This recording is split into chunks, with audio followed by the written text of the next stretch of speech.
29শে ফাল্গুন 1432 বঙ্গাব্দ, 14ই মার্চ 2026 খ্রিস্টাব্দ শনিবার শাঁখারীপুকুর উপাসনা কেন্দ্রে সাপ্তাহিক সমবেত উপাসনা অনুষ্ঠিত হচ্ছে।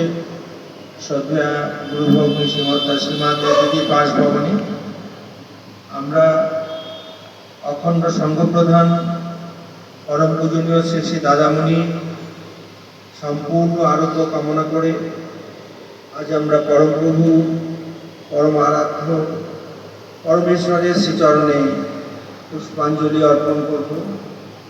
নিখিল বিশ্ব অখণ্ড সংঘপ্রধান পরম পূজনীয় শ্রী শ্রী দাদামণি কিছুদিন যাবৎ অসুস্থতা নিয়ে কাজকর্ম করে চলেছেন। ত্রিপুরা ভ্রমণের পরে তার শরীরটা ভালো যাচ্ছে না।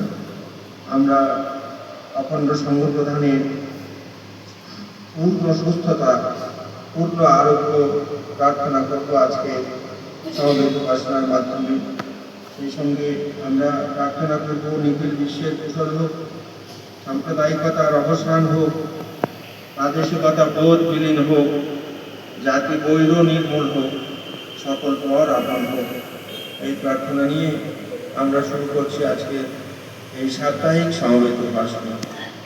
স্বাগত।